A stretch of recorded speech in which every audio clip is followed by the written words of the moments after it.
इस वीडियो में हम लोग उस व्यक्ति के बारे में जानेंगे जो भारत का पहला वाइसरॉय था और आखिरी गवर्नर जनरल था। हम लोग जानने वाले हैं लॉर्ड कैनिंग के बारे में। ये है उनका शकल।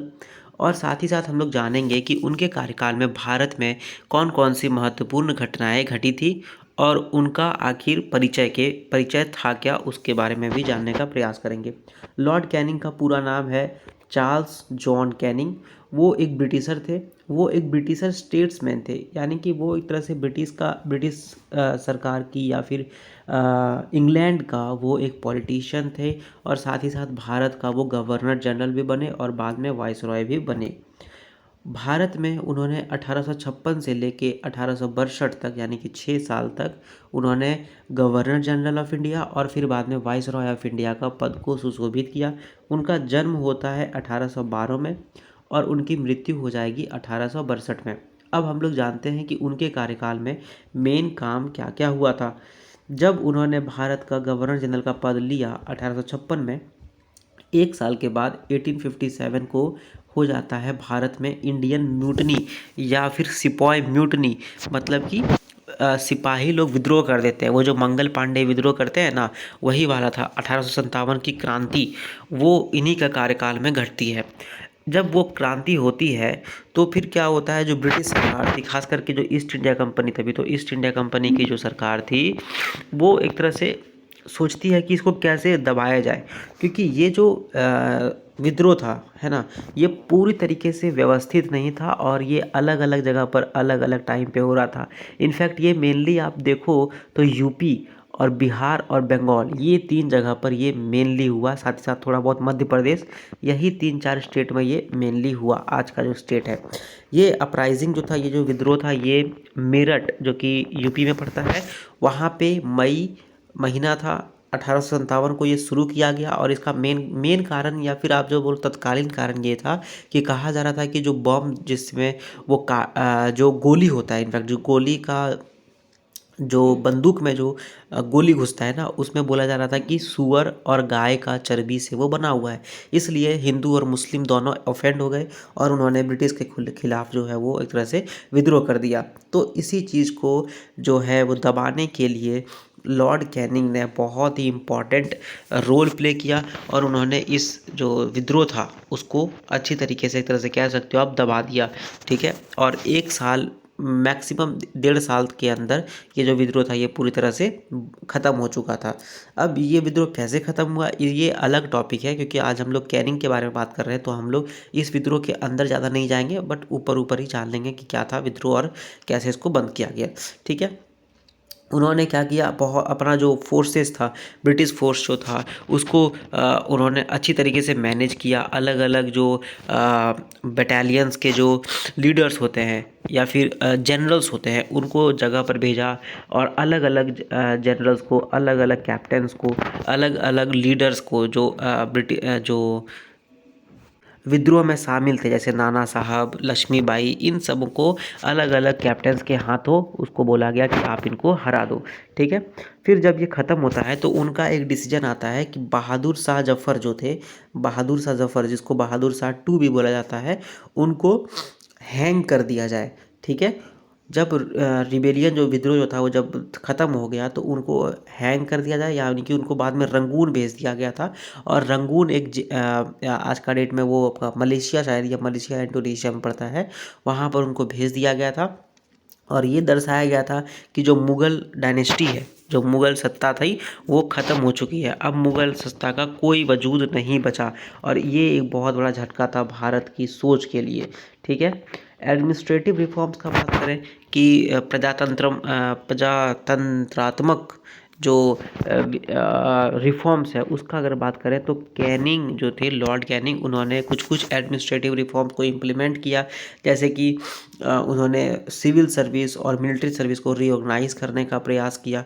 और इससे क्या होता, जो भारत में गवर्नेंस है, जो प्रशासन है, वो बेहतर हो सकता था और जो भारत की सिक्योरिटी है वो बेहतर हो सकती थी ईस्ट इंडिया कंपनी की नज़र से।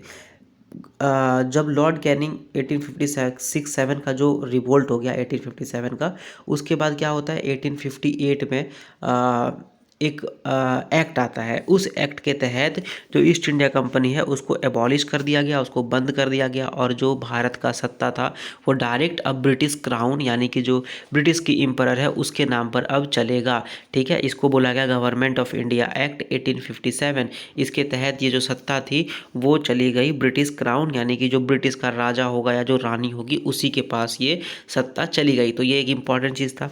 लॉर्ड कैनिंग ने अपने कार्यकाल में 3 मेन यूनिवर्सिटीज़ का इस्टेब्लिशमेंट किया। अब ये 3 यूनिवर्सिटीज़ कहाँ कहाँ पर थी आप कमेंट सेक्शन में उसके बारे में बता सकते हो। लॉर्ड कैनिंग के कार्यकाल में ही 1861 का एक्ट आता है। 1861 का इंडियन काउंसिल एक्ट वो इम्पॉर्टेंट हो जाता है भारत की पॉलिटी के लिए।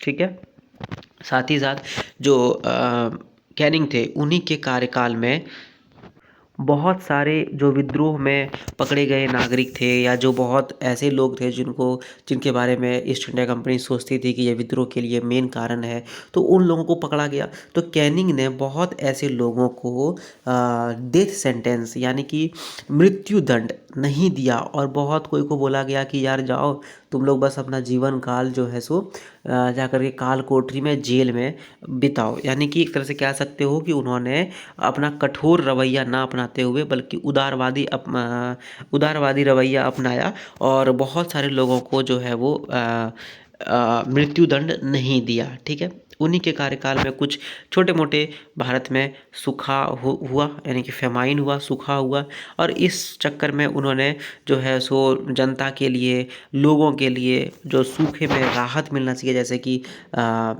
अलग अलग जगहों पर उन्होंने शॉप बनवाया कि राशन जो है वो लोग खा सकें, ले सकें। ठीक है, उसके बाद जहाँ जहाँ पर लोगों को खाने के लिए नहीं था, पीने के लिए पानी नहीं था, वहाँ पर उन्होंने खाने का, पीने का थोड़ा बहुत तो व्यवस्था किया और इस प्रकार से देख सकते हैं कि उन्होंने सूखे में क्या होता है कि अनाज का उपज नहीं होता है, तो उन्होंने अनाज का व्यवस्था कराने का प्रयास किया और इस तरह से हम लोग देख सकते हैं कि उन्होंने सूखा प्रभावित क्षेत्र जो था उनके लिए काफ़ी रिलीफ दिया।